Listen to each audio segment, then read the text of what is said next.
সন্ত্রাসবাদ দমনের নামে দুটো দেশের মধ্যে যুদ্ধ লাগানো যাবে না। কেন যুদ্ধের বিরুদ্ধে রাস্তায় নেমেছে? আমরা যুদ্ধের বিরুদ্ধে রাস্তায় নেমেছি কারণ আমরা জানি যে যুদ্ধ কখনো শান্তি আনে না। পৃথিবীতে যতবারই যে কোনো দেশে যুদ্ধ হয়েছে তাতে সাধারণ নাগরিকরা ক্ষতিগ্রস্ত হয়েছেন। সন্ত্রাসবাদীদের কোনোদিনই ধর্ম হয় না, হতে পারে না। সন্ত্রাসবাদীদের একটাই ধর্ম, সন্ত্রাস সৃষ্টি করে। যে যুদ্ধটা কিন্তু বলিউড মুভি নয়। যুদ্ধ করলে দেশেরই ক্ষতি হয়, কেন ওয়ার সবকিছু ছিনিয়ে নেয়, কিছু ফেরত দেয় না। দেশ জুড়ে যেভাবে কাশ্মীরের ইস্যুকে কেন্দ্র করে সাধারণ সংখ্যালঘু সম্প্রদায়ের মুসলমান জনজাতির উপর আক্রমণ নামানো হচ্ছে। ভারত সরকারের আগেই ট্রাম্প বলে দিল যুদ্ধবিরতির কথা। তাহলে গভর্নমেন্টটা কার? ট্রাম্পের গভর্নমেন্ট না মোদির গভর্নমেন্ট? মানুষে মানুষে ভেদাভেদ সৃষ্টি করার যে প্রচেষ্টা চালাচ্ছে বিজেপি, আমরা এর তীব্র বিরোধিতা করছি এবং এর জন্য আমরা সবসময় রাস্তায় আছি। বিজেপির এই ঘৃণার রাজনীতি, বিজেপির যখন থেকে জন্ম হয়েছে তখন থেকেই ওরা এই ঘৃণার রাজনীতি ভারতবর্ষের সংবিধান, তার সার্বভৌমত্বকে নষ্ট করার জন্য বিজেপির প্রথম দিন থেকেই ওদের একটাই কর্মসূচি দেশ জুড়ে চলা যুদ্ধে জিগিরের বিরুদ্ধে এবং মিথ্যা ফেক নিউজ। অন্যদিক থেকে দেশের মধ্যে যে বিভাজনের চেষ্টা করছে কিছু গেরুয়াপন্থী এবং বিজেপি আরএসএসের সমর্থকরা বলে অভিযোগ বামেদের, সেই অভিযোগগুলো নিয়ে একেবারে যুদ্ধের বিরোধিতা করে বামেরা আজকে রাস্তায় নেমেছে। হাজার হাজার মানুষের জনস্রোত দেখা গেছে। কেন তারা যুদ্ধের বিরোধিতা করছেন? কাশ্মীরে যে জঙ্গি হামলা হলো এটা নিয়ে কী বার্তা তারা দেবেন, কী দাবি তারা করছেন, কেন তারা বারবার বিজেপিকে আক্রমণ করছেন এবং ঘৃণার এই যে পরিবেশ, সেই ঘৃণার পরিবেশে সম্প্রীতির বার্তা দিচ্ছেন বামেরা। কি বলছেন বাম নেতৃত্ব এবং বাম সমর্থকরা, চলুন শুনে নেব। সন্ত্রাসবাদীদের কোনোদিনই ধর্ম হয় না, হতে পারে না।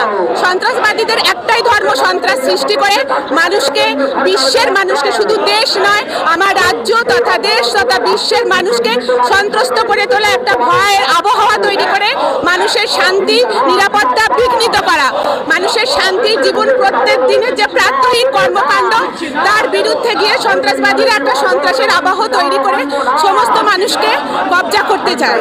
বিজেপির এই ঘৃণার রাজনীতি, বিজেপির যখন থেকে জন্ম হয়েছে তখন থেকেই ওরা এই ঘৃণার রাজনীতি ভারতবর্ষের সংবিধান, তার সার্বভৌমত্বকে নষ্ট করার জন্য বিজেপির প্রথম দিন থেকেই ওদের একটাই কর্মসূচি।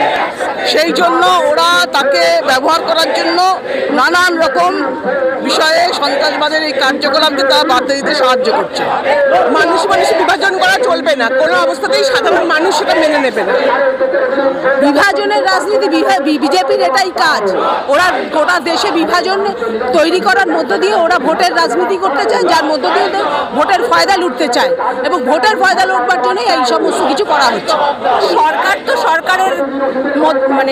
সরকারের কাজ চালাচ্ছে, কিন্তু সাধারণ মানুষের কথা ভাবছে না।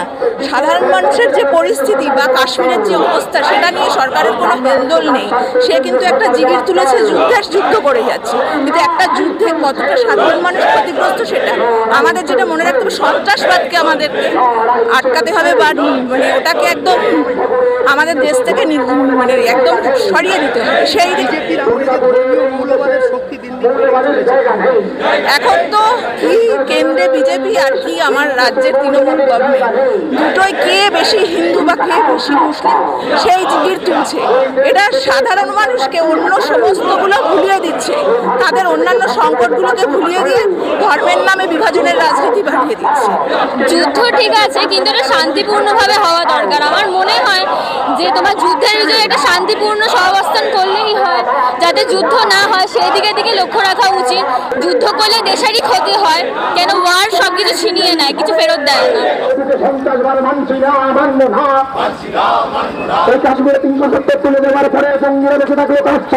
সরকারের জবাব দাও। তাই তো বলি সন্ত্রাসবাদের দালাল নরেন্দ্র মোদী দেশ থেকে দূর হও। তাই তো বলি সন্ত্রাসবাদের দালাল বিজেপি দেশ থেকে দূর হটে। এই নিজের স্বার্থে সন্ত্রাসবাদকে বাড়াচ্ছে কেন বিজেপি সরকার জবাব দাও। সন্ত্রাসবাদের এজেন্ট বিজেপি দেশ থেকে দূর হটে।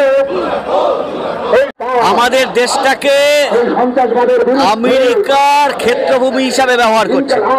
আমরা দীর্ঘদিন ধরে বলছি যে আমেরিকার সঙ্গে আমাদের যে রণনীতি তৈরি হয়েছে তারা আমাদের দেশটাকে কন্ট্রোল করবে। আমেরিকার চাপে ভারতবর্ষ আমেরিকা থেকে আমেরিকার পণ্যের উপরে ট্যারিফ কমিয়ে দিচ্ছে।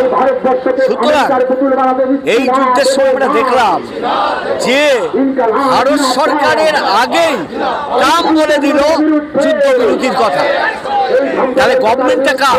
ট্রাম্পের গভর্নমেন্ট না মোদির গভর্নমেন্ট?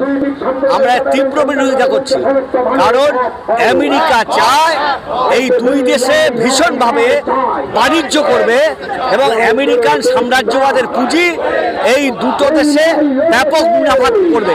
সেই কারণে দুটো দেশকেই হাতে রেখে এই সন্ত্রাসবাদের ইস্যুকে তারা এটাকে অব্যাহত রাখার চেষ্টা করছে।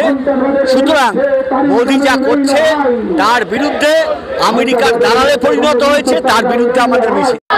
কেন যুদ্ধের বিরুদ্ধে রাস্তায় নেমেছে? আমরা যুদ্ধের বিরুদ্ধে রাস্তায় নেমেছি কারণ আমরা জানি যে যুদ্ধ কখনো শান্তি আনে না। পৃথিবীতে যতবারই যে কোনো দেশে যুদ্ধ হয়েছে তাতে সাধারণ নাগরিকরা ক্ষতিগ্রস্ত হয়েছেন। কোনো প্রধানমন্ত্রী, কোনো রাজনৈতিক ব্যক্তি তাদের কিন্তু কখনো কোনো ক্ষতি হয়নি। যুদ্ধ সবসময় বিধ্বংসী, তাই আমরা আজকে যুদ্ধের বিরুদ্ধে আছি। কিন্তু পাকিস্তানের জঙ্গিরা বারবার ভারতে এসে অ্যাটাক করছে বলে অভিযোগ। পাকিস্তানের জঙ্গিরা যদি ভারতে এসে বারবার অ্যাটাক করে তাহলে সেটা একটা কূটনৈতিক আলোচনার মধ্যে তাদের ঠিক করতে হবে যে তারা কি করবে। যুদ্ধ কখনো কোনো সমাধান হতে পারে না। জঙ্গি দমন এবং একটি দেশকে আক্রমণ করা বা সেই দেশের প্রত্যাঘাত হিসেবে নিজের দেশের নাগরিকদের মৃত্যু সেটি কখনোই কাম্য নয়। যদি জঙ্গি দমন করতে হয় তাহলে ভারতকে আরো কঠোর পদক্ষেপ নিতে হবে, কিন্তু সেই পদক্ষেপ কখনো যুদ্ধ হতে পারে না। গতকাল সজল ঘোষের নেতৃত্বে যেভাবে নাগরিক সমাজের মিছিলে হামলা হলো, কি বলবেন? গতকাল নাগরিক মিছিলে অনেক বয়োজ্যেষ্ঠ ব্যক্তিরা এসেছিলেন, প্রচুর নারীরা এসেছিলেন এবং শ্রমিক মানুষেরাও এসেছিলেন। বিজেপির নেতৃত্বে মহিলাদের অকথ্য ভাষায় গালাগাল করা হয় এবং পোড়ামাবিল ছুঁড়ে মারা হয়। এটিকে একটি সন্ত্রাসবাদী আচরণ নয়। এই মিছিলগুলোকে তারা প্রো পাকিস্তানি বলছে, অথচ আমরা দেখছি যে তারাই কিন্তু দিন শেষে সন্ত্রাসবাদী আচরণটি করছে। একটি শান্তিপূর্ণ মিছিলে এভাবে ন্যাক্কারজনকভাবে আক্রমণ করা কখনোই একটি কাজ হতে পারে না, শুভবুদ্ধি সম্পন্ন মানুষের কাজ হতে পারে না। আজকে আমরা দেখতে পাচ্ছি যে যুদ্ধ উন্মাদনার বিরুদ্ধে আমাদের বামপন্থীদের পথে নামা কতখানি দরকার, কারণ আজকে আমরা দেখছি গোটা দেশ জুড়ে যেভাবে কাশ্মীরের ইস্যুকে কেন্দ্র করে সাধারণ সংখ্যালঘু সম্প্রদায়ের মুসলমান জনজাতির উপর আক্রমণ নামানো হচ্ছে, আমরা তার বিরোধিতা করছি এবং তার পাশাপাশি যেভাবে একটা যুদ্ধ জিগির গতি মিডিয়ার মাধ্যমে তৈরি করা হয়েছে এবং বিজেপি আরএসএস তার মধ্যে মদত দিয়ে যাচ্ছে সবসময়, আমরা তার বিরুদ্ধে আজকের এই শান্তির মিছিল করছি, যুদ্ধের বিরুদ্ধে। আমরা এই মিছিল থেকে আরো একটি দাবি রাখছি যে ভারত পাকিস্তানের যে দ্বন্দ্ব, ভারত পাকিস্তান সেটা ঠিক করুক। সেখানে কোনো তৃতীয় ব্যক্তি থার্ড আম্পায়ার যেরকম ট্রাম্প, আমরা তার কোনো রকম মধ্যস্থতা বরদাস্ত করব না। ভারত সরকারের যে বিদেশ সচিব বিক্রম মিস্ত্রি, আপনি শুনেছেন প্রেস ব্রিফিং, সারা দেশ শুনেছে যে উনি বলছেন যে জঙ্গিরা বেছে বেছে কেন ধর্মীয় পরিচয়ের ভিত্তিতে খুন করেছিল। ওরা চাইছিল দেশটাকে হিন্দু মুসলমানে ভেঙে ফেলতে, সাম্প্রদায়িক উন্মাদনা সৃষ্টি করতে। উনি বলছেন যে ভারতবর্ষের প্রতিটি নাগরিককে আমরা ধন্যবাদ দিচ্ছি যে তারা জঙ্গিদের এই উদ্দেশ্য সফল করতে দেয়নি।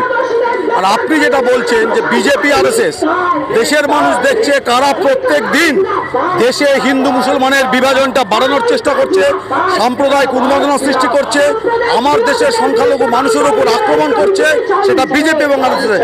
আপনি এবার বুঝে দেখুন, ভারত সরকারের আমাদের যে বিদেশ সচিব তিনি বলছেন এতে জঙ্গিদের হাত শক্তিশালী হচ্ছে। ভারতবর্ষের মানুষ যদি সাম্প্রদায়িকভাবে বিভাজিত হয়ে যায়, হিন্দু মুসলমান যদি পরস্পরের বিরুদ্ধে, যদি হিন্দু মহল্লায় মুসলিমরা নিরাপদ না থাকে, মুসলিম মহল্লায় হিন্দু, তাতে একমাত্র আমাদের বিদেশি শত্রুরা লাভবান হবে। বিজেপি আরএসএস ঠিক সেই পরিবেশ দেশে তৈরি করতে চাইছে। দেশের সরকারের একটা দায় থাকে দেশের বিভিন্ন মানুষের সুরক্ষার ক্ষেত্রে। আমরা দেখলাম যে পেহেলগামে কিন্তু কোনো সুরক্ষা ছিল না। যারা বেঁচে ফিরে এসছেন পেহেলগাম থেকে তারা কিন্তু বলছেন যে সেখানে আর্মি ছিল না, সুরক্ষা ছিল না। তাহলে সেই ক্ষেত্রে দাঁড়িয়ে সরকারের দায়টা বর্তায় তাদের পাশে দাঁড়ানো। তাদের পাশে দাঁড়ানো। পরের দিন যখন স্বরাষ্ট্রমন্ত্রী গেছেন অমিত শাহ, তার কাছে Z+ সিকিউরিটি নিয়ে গেছেন, কিন্তু ওখানে যারা মারা গেলেন আমাদের সাধারণ নাগরিকরা, তাদের জন্য সুরক্ষা কেন ছিল না? এই প্রশ্নগুলো কোনো সাংবাদিক করলে বিজেপির লোকজন তাকে পেটাচ্ছে কেন? তারপরে হঠাৎ করে মিডিয়াগুলো যুদ্ধ জিগির তুললো, যেখানে আর্মির লোকজন নিজেরা বলছেন যে যুদ্ধটা কিন্তু বলিউড মুভি নয়। মানে রিটায়ার্ড আর্মি পার্সোনেল নারাবান বলছেন যে ওটা কিন্তু কোনো বলিউড সিনেমা নয়, যুদ্ধ কিন্তু বলিউড সিনেমা নয়। একজন আর্মি যিনি কার্গিলে সার্ভ করেছেন, যিনি কার্গিল যুদ্ধে লড়েছেন, তিনি বলছেন যে যুদ্ধ থেকে যারা ফিরে তাদের এত মানসিক চাপ হয়, তাদের পোস্ট ট্রমাটিক স্ট্রেস ডিসঅর্ডার হয়, তারা অসামাজিক হয়ে যায়, তারা সামাজিক লাইফে ফিরতে পারে না। এইগুলোর দায় সরকার যদি না নেয়, সরকার যদি পাতি কিছু যুদ্ধ জিগির তুলে দেওয়া মিডিয়াকে জাস্ট ছাড় দিয়ে দেয়, ঠিক আছে, তাহলে সাধারণ মানুষ কোথায় যাবে? দিদি, দেশের সেনা জওয়ানরা পাকিস্তানের জঙ্গি ঘাঁটি, একাধিক জঙ্গি ঘাঁটি গুড়িয়ে দিয়েছে, তাদেরকে যোগ্য জবাব দিয়েছে। আপনারা যুদ্ধের বিরোধিতা কেন করছেন?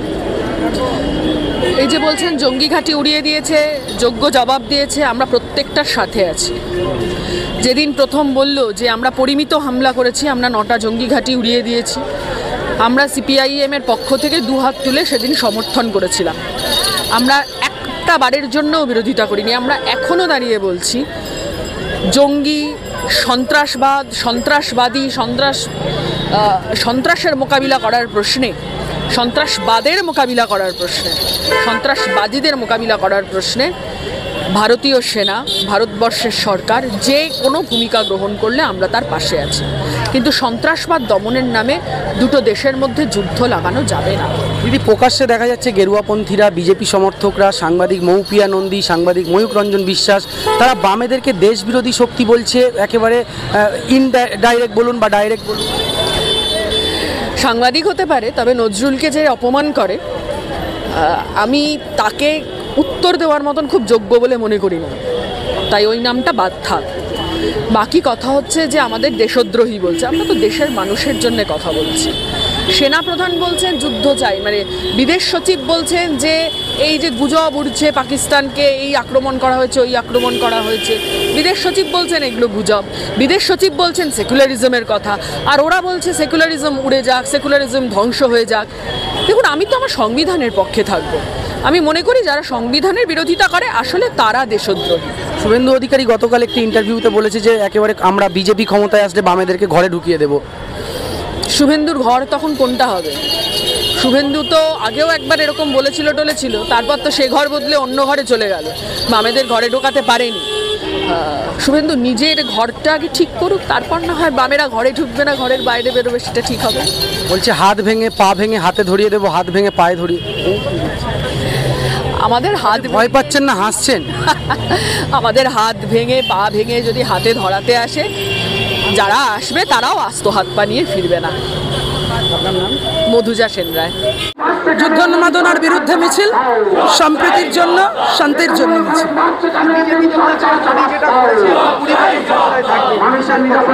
ওরা আসলে ওই একদিকে লাশের পাহাড় আর আরেকদিকে ক্ষমতায়, এটাকেই দেখে। আর আমরা দেখি মানুষকে, মানুষের জীবন। এটা তো ভারত সরকারের ব্যর্থতা, কারণ বরাবর এটা ভারত এবং পাকিস্তান বাইল্যাটারাল কথা বলবে, এটাই ঠিক ছিল। কেন করেছেন ভারত সরকার, কেন অ্যালাউ করেছেন, সেটা ভারত সরকারের দায় নিতে হবে। উচিত না, একেবারেই উচিত না, অন্যায়। মানুষের নিশ্চিত শিক্ষা দেবেন ওদেরকে।